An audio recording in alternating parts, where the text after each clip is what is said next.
एक अतिशय मन सुन्न करणारी बातमी समोर आलेली आहे। गणेश उत्सवाच्या काळात एक धक्कादायक घटना घडली आहे। कोल्हापूर जिल्ह्यातल्या कोडोली इथं हा प्रकार घडलाय।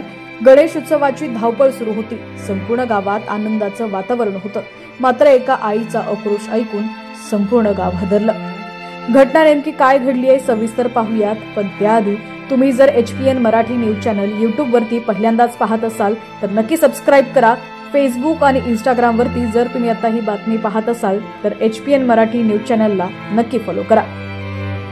हृदयविकाराच्या धक्क्यानं 10 वर्षीय मुलाचा दुर्दैवी अंत झाला। आपल्या मित्रांसोबत गणेश मंडळाच्या मंडपात श्रावण खेळत होता।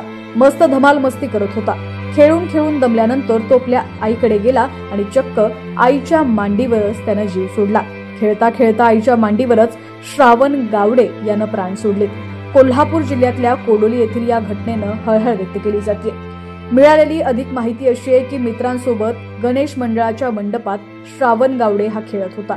अचानक अस्वस्थ वाटू लागल्यानं तो मध्येच खेळ सोडून आपल्या आईच्या कुशीत जाऊन झोपला। मात्र आईच्या मांडीवर डोकं टेकवलं आणि श्रावणला हृदयविकाराचा तीव्र झटका आला।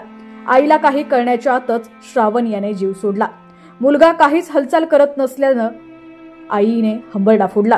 श्रावणच्या आईचा आवाज ऐकून लोकांनी लगेचच तिकडे धाव घेतली। वेळ अजिबात न घालवता श्रावण याला जवळच्या रुग्णालयात दाखल करण्यात आलं। मात्र डॉक्टरांनी तपासून श्रावणचा मृत्यू झाल्याचं सांगितलं आणि संपूर्ण गावात शोककळा पसरली। कुणालाच विश्वास बसत नव्हता की आत्ताच गणपतीच्या मंडपात खेळत मजा मस्ती करणारा श्रावण हा आपल्यात आता राहिलेला नाहीये। श्रावणच्या निधनानंतर गावडे कुटुंबियांवरती दुःखाचा डोंगर कोसळलाय। हेच नाही तर 4 वर्षांपूर्वीच श्रावणच्या बहिणीचं देखील निधन झालं होतं। आता त्या गोष्टीला 4 वर्ष पूर्ण होत नाहीत तोवरच गावडे श्रावण अटॅकने गेला। कुटुंबियांना श्रावणच्या निधनानं मोठा धक्का बसलाय। डोळ्यासमोर मंडपात उड्या मारत आपल्या मित्रांसोबत खेळत असलेला श्रावण निघून गेल्यानं कुटुंबियांच्या मनाला मोठा चटका बसलाय। माझं नाव गजानन विठ्ठल गावडे, राहणार कोडोली आनंदनगर शिवनेरी गल्ली।